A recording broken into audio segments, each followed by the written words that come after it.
I originally wanted to work for the RSPB because it was an opportunity to work outdoors. So my very first job with the RSPB, I was working outside every day, working with people, telling them about nature.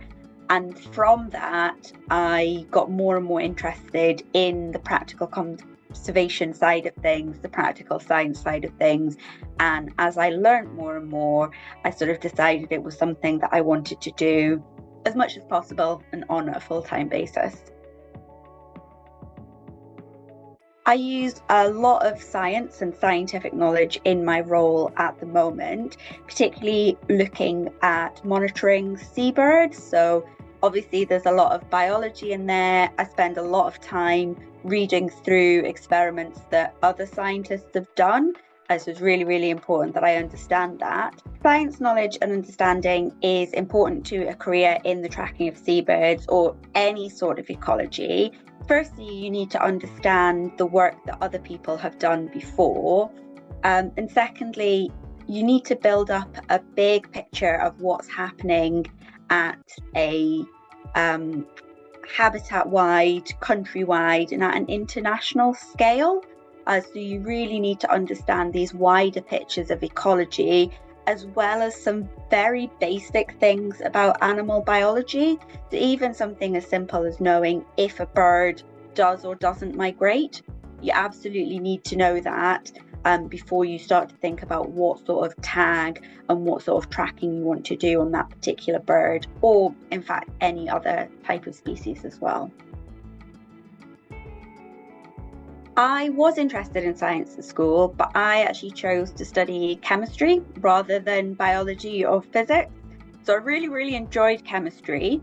And I think I've taken from that kind of the understanding of how to conduct an experiment, the importance of having a control, how to read scientific literature. But actually, in terms of what I use day to day, it's probably a bit biology, ecology, and quite a lot of physics. So yeah, definitely a lot more physics now than I had ever envisaged in my future. I think learning science at school is really important because it helps you day to day with understanding the world. I think having a good grounding in different sorts of science, even if you don't decide to pursue all of them to higher learning, it can really help you in future careers. I mean, I never thought I would be using physics, and yet I have to understand radio waves and Bluetooth every day to do my job. And I wouldn't be able to do that if I hadn't picked that up at school. There's more than one flavour of science. It's so vast and there's so many different exciting things going on. I think just shop around and find out what does interest you. You know, are you interested in animals? You know, there's things happening in zoology that are really, really interesting. Are you interested in the stars? Or do you like geography? Are you interested in geology? That's a science. So have a think about what you already like and what you're already interested in. And chances are that science is going to be involved somehow, like it or not.